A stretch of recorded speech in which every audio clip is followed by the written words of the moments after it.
retirada de uma propaganda dos meios de comunicação.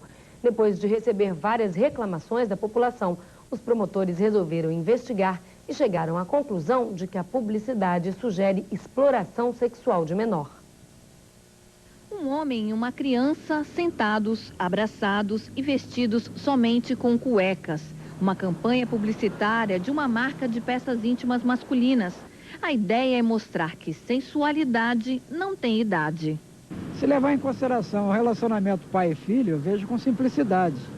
Mas é um tanto, um impacto meio diferente, realmente. A senhora achou inadequada? Com certeza. O que ela indica para a senhora?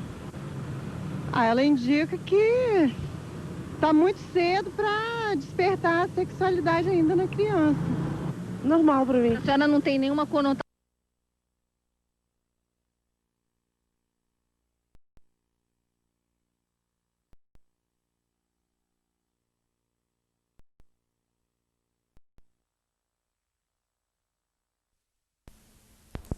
Um caso raro no mercado publicitário capixaba, o Ministério Público Estadual determinou a retirada de uma propaganda dos meios de comunicação. Depois de receber várias reclamações da população, os promotores resolveram investigar e chegaram à conclusão de que a publicidade sugere exploração sexual de menor. Um homem e uma criança sentados, abraçados e vestidos somente com cuecas. Uma campanha publicitária de uma marca de peças íntimas masculinas. A ideia é mostrar que sensualidade não tem idade. Se levar em consideração o relacionamento pai e filho, eu vejo com simplicidade. Mas é um tanto, um impacto meio diferente, realmente. A senhora achou inadequada? Com certeza. O que ela indica para a senhora? Ela indica que está muito cedo para despertar a sexualidade ainda na criança. Normal para mim. A senhora não tem nenhuma conotação sexual? Não, nenhuma.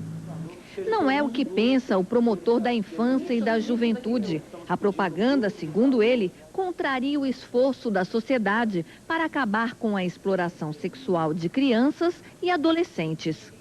O conjunto da concepção gráfica dessa mensagem publicitária, ela transmite uma mensagem subliminar.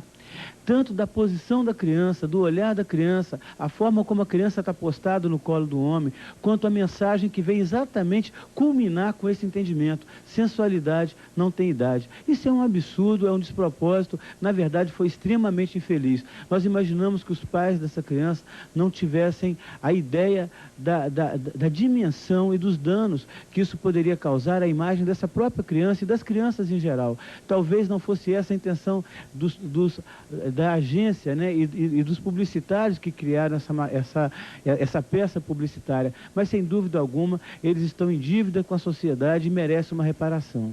Na realidade, a gente queria passar a imagem de vender para pai e filho. Tinha, inclusive, a imagem também do avô, que a gente tirou porque ele ficou em pé e não daria para poder mostrar em outdoor. Qual a explicação para a frase "a sensualidade não tem idade"? Em termos de beleza do produto, a sensualidade em termos de beleza. Eu não queria passar nenhuma ideia imoral. O Ministério Público instaurou um inquérito civil para saber quem foi o responsável pela exposição da criança e se houve abuso e exploração da sexualidade. De imediato, a empresa terá que retirar a propaganda dos meios de comunicação, outdoor, jornais e revistas. Pagará uma multa de 2 vezes o valor da campanha publicitária e terá que fazer uma nova propaganda com mensagens contra a pedofilia. A princípio, eu não recebi nenhuma notificação ainda. Assim que receber, a gente vai avaliar e vai tomar as providências de acordo com a determinação da Justiça. A empresa terá até o fim do dia de hoje para retirar as peças publicitárias que estão em outdoor e também tirar de circulação essas peças publicitárias. Se não fizer, nós faremos isso pela via judicial.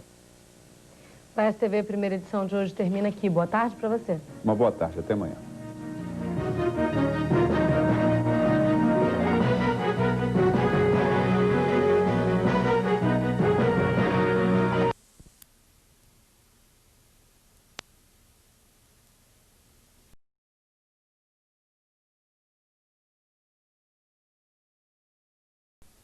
5 dias.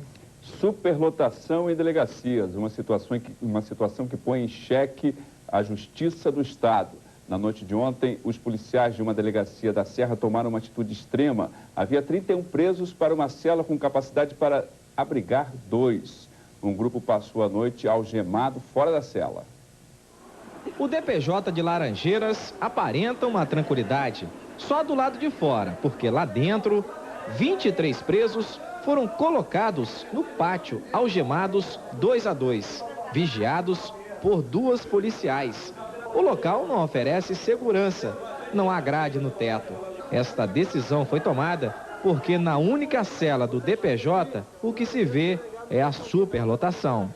Essa cela tem capacidade para 2 pessoas. No momento, tem 8 e tem dia que chega a ficar com 15 presos. O vaso sanitário aqui é a garrafa plástica. O negócio está apertado, o banheiro é igual você está vendo aí. Para levar a gente, o cara passando mal aqui é uma dificuldade para levar no médico, no banheiro aqui é tenso. Como é que tem sido para vocês dormirem desse jeito? Um monte de gente. Tem que dormir em pé, cara, igual animal, nem dorme. Nós estamos igual zumbi aqui, tá ligado? O Ministério Público Estadual entrou na Justiça com uma ação civil pública para impedir que as celas recebessem mais presos que a capacidade. O juiz, na época, negou a liminar e notificou o governo para se manifestar em 60 dias. Nesse meio tempo, o governo determinou que a polícia não mandasse mais presos para as penitenciárias. E o resultado é que a lotação só está mudando de lugar. Em vez dos presídios, são as delegacias que ficam abarrotadas. A gente conversa agora com o promotor Leonardo Barreto, da Vara da Fazenda Pública da Serra. Boa tarde, promotor. Boa tarde. Que solução pode se dar para uma situação como a que a gente viu agora na matéria do Jorge Félix? A solução está nas mãos do Poder Judiciário.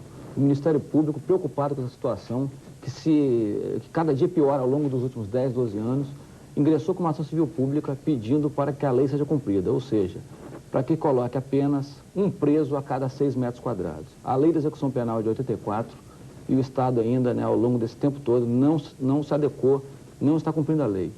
E agora impediu que as penitenciárias fiquem com excesso de presos, e permitindo que a delegacia fique com essa situação calamitosa que foi vista agora mesmo na reportagem. Mudou o problema de lugar.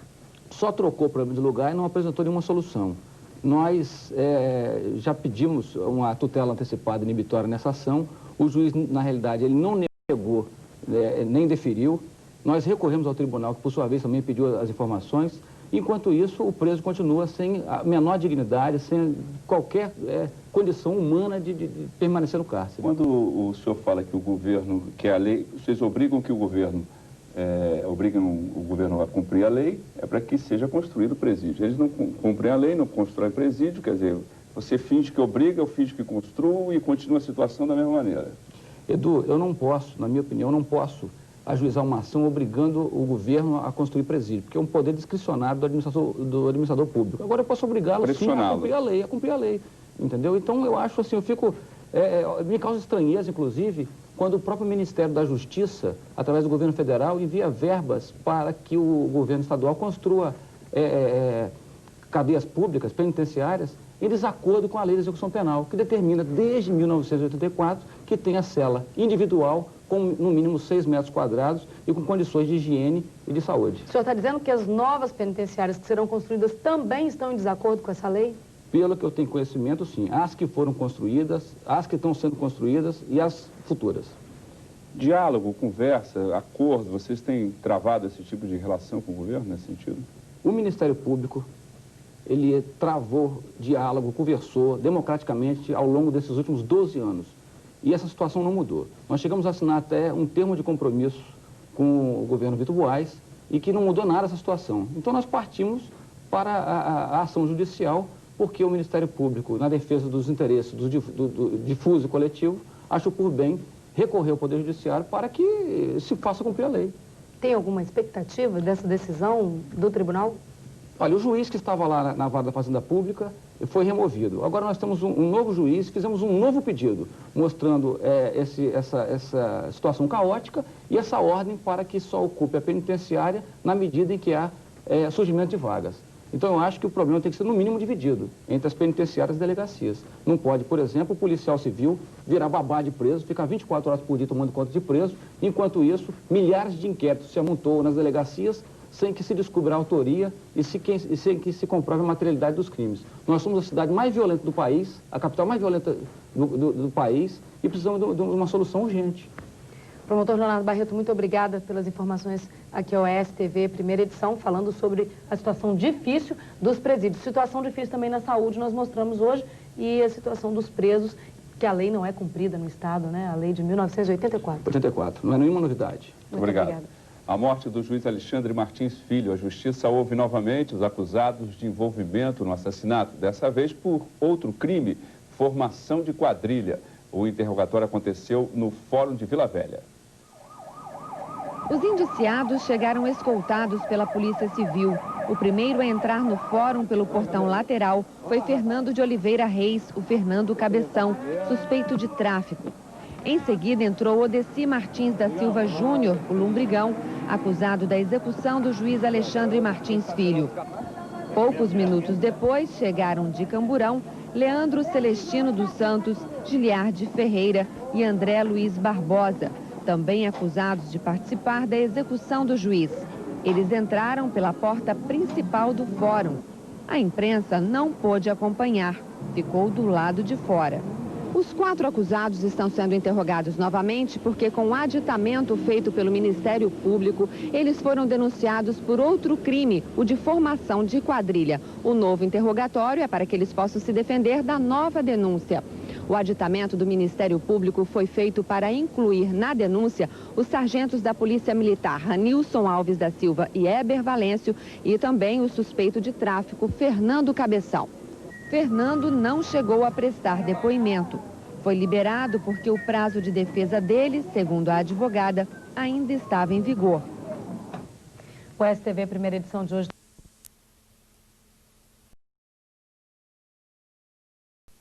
Está sob regime de votação. Ministério Público Estadual investiga denúncias de irregularidades na Prefeitura de Viana. Servidores já estão sendo ouvidos para confirmar se houve desvio de verba e superfaturamento em licitações. As denúncias são do vereador Ledir Porto, que acusa a Prefeitura de Viana de superfaturar obras e fraudar licitações. Entre os diversos casos, o vereador cita a construção desta praça em Marcílio de Noronha. Segundo ele, a obra, de mais de R$120 mil, deixou de fora o projeto de iluminação.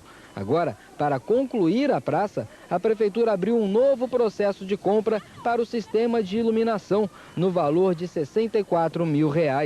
Na merenda escolar, segundo a denúncia, também haveria superfaturamento. No dia 6 de fevereiro, a Prefeitura comprou da Casa de Carnes Gabriela, em Cariacica, 7 toneladas de coxa e sobrecoxa de frango, pagando R$ 3,65 por quilo. A empresa que venceu a licitação está registrada em nome de uma prima da prefeita. Na sede da Prefeitura, as maquetes mostram as obras da atual administração. Uma delas mostra como seria o pronto atendimento de Viana, que seria construído na sede do município para atendimento de urgências e emergências. A obra foi contratada por mais de R$500 mil. O contrato para a construção do pronto atendimento de Viana foi assinado no dia 24 de maio do ano passado. Só que agora, mais de um ano depois, as obras ainda estão paradas. No local onde deveria haver um pronto atendimento, apenas um terreno vazio. Moradores da região que não quiseram gravar entrevista contaram que há cerca de 2 meses, máquinas da prefeitura foram usadas para fazer a preparação do terreno. Depois disso, nada mais foi feito. Mesmo assim, de acordo com o vereador, esta obra já foi paga. Certamente que já pagaram o que a prefeitura executou. Só que em Viana que existe isso, que a empresa ganha a licitação e a prefeitura faz a obra para ele, e ele recebe. O senhor também faz acusações com relação ao fornecimento da merenda escolar, acusações de superfaturamento e favorecimento de empresas de parentes da prefeita? Exatamente. Os comerciantes de Viana estão todos doidos para vender coxa sobre coxa a R$ 2,20, R$ 2,30 para a prefeitura e não consegue espaço para participar das licitações. As denúncias já estão sendo investigadas pelo Ministério Público. As investigações estão prosseguindo com oitiva de pessoas, funcionários da prefeitura, empregados de firmas, que participaram de licitação da municipalidade. e coleta de documentos, né, que estão sendo remetidos pela Prefeitura Municipal de Viana, e nós estamos analisando essas investigações para, se for o caso, né, de imputar responsabilidade às pessoas responsáveis. A construção da praça é uma especialidade de construção civil. Iluminação pública ornamental já é uma especialidade de engenharia elétrica, de outra especialidade. No momento que foi aberto o processo licitatório para a construção da quadra, não havia previsão de recursos para se fazer iluminação pública. E isso só ocorreu depois da aprovação da emenda constitucional que sacramentou a cobrança de iluminação pública. Isso foi no ano de 2002, final de 2002.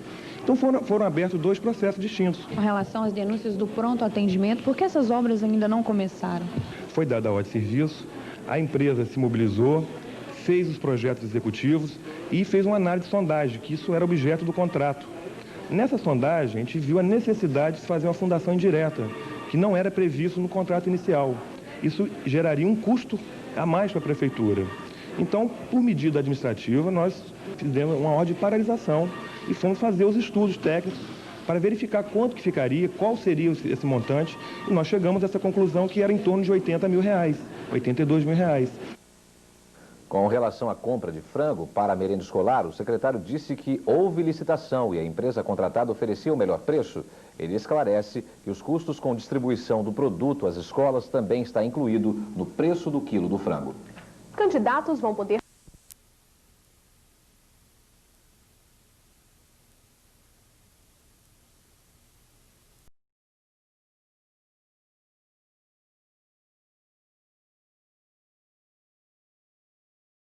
Fim da polêmica. Vitória do Ministério Público Estadual.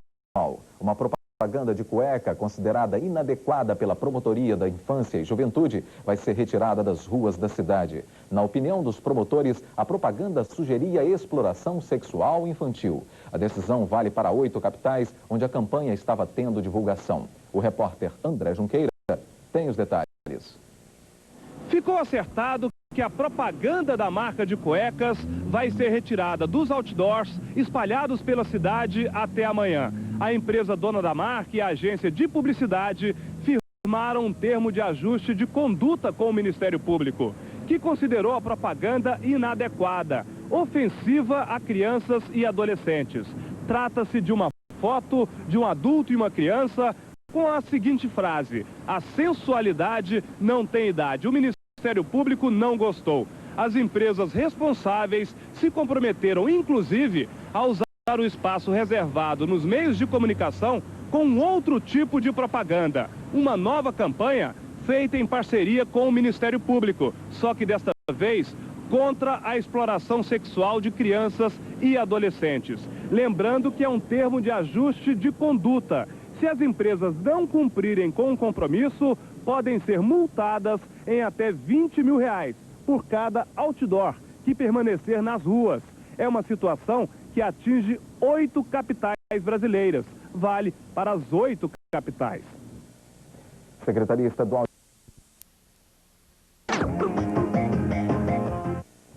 O colegiado de promotores de justiça da infância e juventude vai se reunir hoje e define ações para combater a discriminação de alunos portadores de deficiência. Muitas escolas estão impedindo a matrícula de crianças consideradas especiais. A repórter Juliana Avanza tem outras informações e fala ao vivo. Juliana.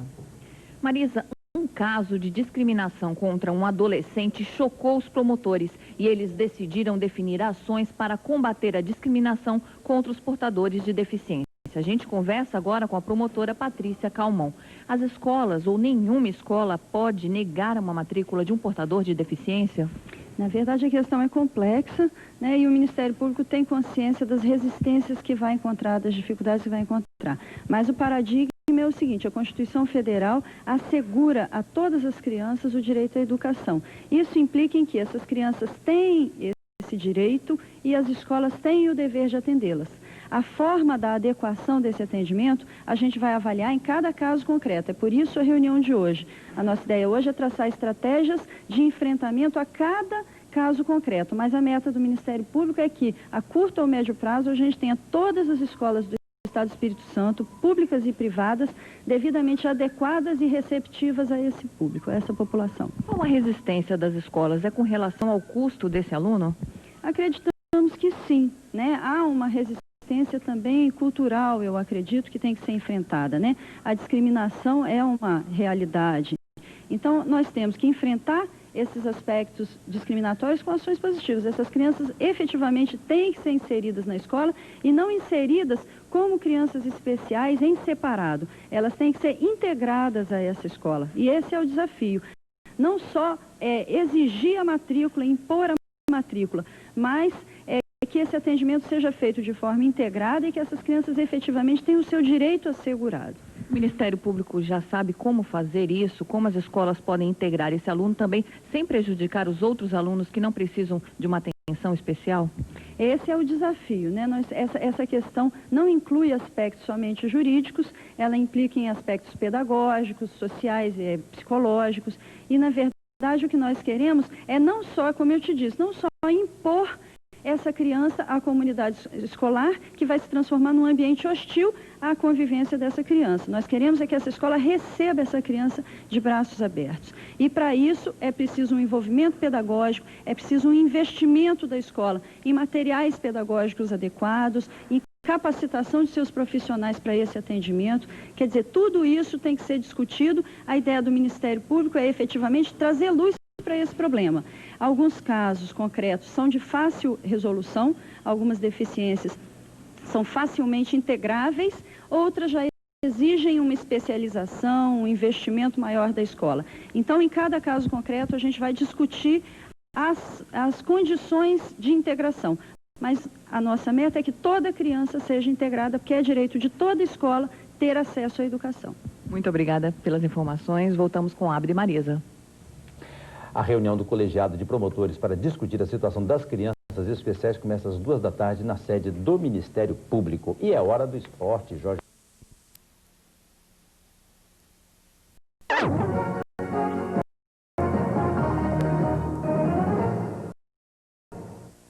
A polêmica propaganda de um fabricante de cuecas será retirada dos outdoors e revistas. O STV Primeira Edição mostrou na quarta-feira a indignação do Ministério Público. A propaganda poderia sugerir exploração sexual de crianças. O caso nem chegou à justiça. Um acordo resolveu o problema. A gente conversa agora com o promotor da Infância e da Juventude de Vitória, Sancler Nascimento Júnior. Boa tarde, promotor. Boa tarde. Esse acordo satisfaz o Ministério Público?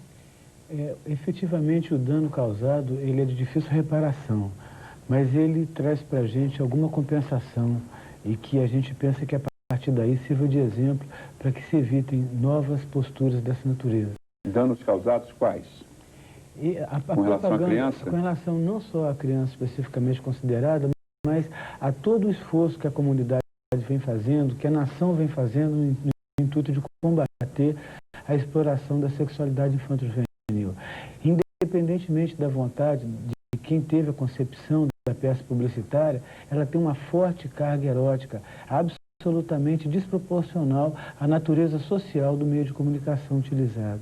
A propaganda vai ser toda retirada? A partir de hoje, toda a propaganda está sendo retirada, inclusive as publicações foram cessadas, até mesmo em lista telefônica, né? E todo o material que sobrou da publicidade está sendo entregue ao Ministério Público para ser destruído. Essa publicidade foi criada por uma agência capixaba e essa publicidade está programada também em outras capitais. Em todas as capitais será retirada com tranquilidade? A partir de ontem. Sem conflito? Sem conflito, mas por cautela nós estamos encaminhando carta precatória a todos os promotores dessas capitais, carta precatória do Ministério Público, carta precatória ministerial, para que seja acompanhado efetivamente o cumprimento do ajuste. Doutor Sancler, hoje à tarde, vamos mudar um pouquinho o foco da nossa entrevista. Há uma reunião no Ministério Público para discutir discriminação de alunos deficientes nas escolas. O Ministério Público identificou que esse é um problema? Lamentavelmente é um grave problema que nem chegava ao nosso conhecimento, porque a discriminação acontecia no próprio acesso, o impedimento de acesso que era colocado como obstáculo à criança e os pais. E nós verificamos que o problema é grave, o problema ele tem uma grave repercussão na comunidade e é um direito fundamental dessas crianças serem inseridas na rede de ensino regular. o Ministério Público já tem alguma posição, quer dizer, já vai ser tomada alguma medida? Exatamente. A lei 7853 de 89 já garante o acesso desses alunos portadores de necessidades especiais à rede regular de ensino. Isso é um ganho para a sociedade na medida em que aumenta a aceitação, a tolerância e a convivência com as diferenças, é uma afirmação da cidadania e é um ganho também para essas crianças e adolescentes. A moderna pedagogia já demonstrou que é um sensível melhora dessa criança quando ela convive com crianças que não são portadores de deficiência, na medida em que ela tem que superar as suas limitações, as suas condicionantes. E é tratada de igual para igual. Exatamente. E que favorece. Respeitadas as diferenças, né? Muito obrigada, doutor Sancler, pela entrevista aqui com a STV Primeira Edição. Nós que agradecemos a oportunidade. Terceiro.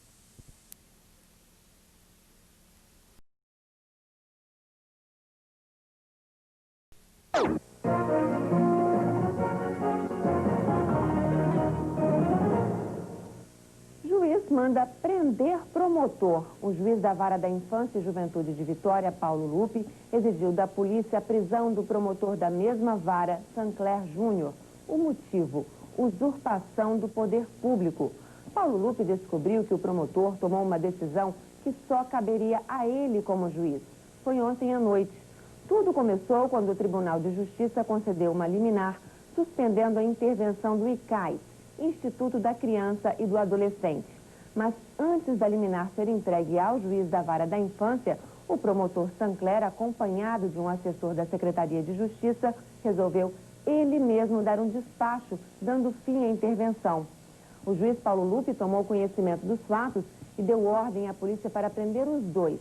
A informação é do juiz, que já comunicou a situação ao Tribunal de Justiça. O assessor da Secretaria de Justiça foi levado para o DPJ de Campo Grande. Foi autuado e irá responder a processo. O promotor Sancler Júnior não foi detido. Tentamos falar com ele, mas ninguém atendeu no celular nem no telefone de casa. Desentendimento na Vara da Infância e Juventude de Vitória. Juiz diz que promotor passou por cima dele. O promotor nega. O motivo da confusão: uma liminar concedida pelo Tribunal de Justiça, suspendendo a intervenção do ICAIS, Instituto da Criança e do Adolescente. O juiz ficou revoltado. Segundo ele, o promotor da Infância e da Juventude de Vitória tomou uma decisão que só caberia a ele. Foi constatada uma situação ilícita e irregular, quando o desembargador concedeu uma liminar suspendendo a intervenção, e não sei como a documentação que era para ser dirigida a mim como juiz interventor foi parar na mão do promotor e de um assessor do ICAIS. Tomando conhecimento desse fato, eu compareci ao local, dei voz de prisão ao assessor que já se intitulava diretor-presidente do ICAIS, peguei a documentação, constatei que um documento feito pelo desembargador para mim foi despachado pelo promotor, avisei a polícia que ele estava em situação de flagrante e que deveria ser detido em razão disso. O promotor disse que não passou por cima da autoridade do juiz. Explicou que o Ministério Público pediu a intervenção do Instituto da Criança e do Adolescente no final do ano passado, que foi aceita pelo juiz Paulo Lupe. Com a mudança de governo e um novo termo de ajuste, o Ministério Público solicitou ao próprio juiz o fim da intervenção, mas não teve resposta. Entrou então com a ação no Tribunal de Justiça e o desembargador determinou o fim da intervenção. Sancler lamentou a atitude do juiz. O juiz, tanto quanto qualquer estudante de direito, sabe que o promotor é detentor de foro privilegiado e ao juiz não haveria essa possibilidade de decretar prisão de promotor, ainda mais numa condição como essa. O servidor também foi liberado imediatamente quando a delegada, analisando os fatos, verificou a inexistência de qualquer elemento para prisão em flagrante do nobre servidor que cumpria sua função no Instituto.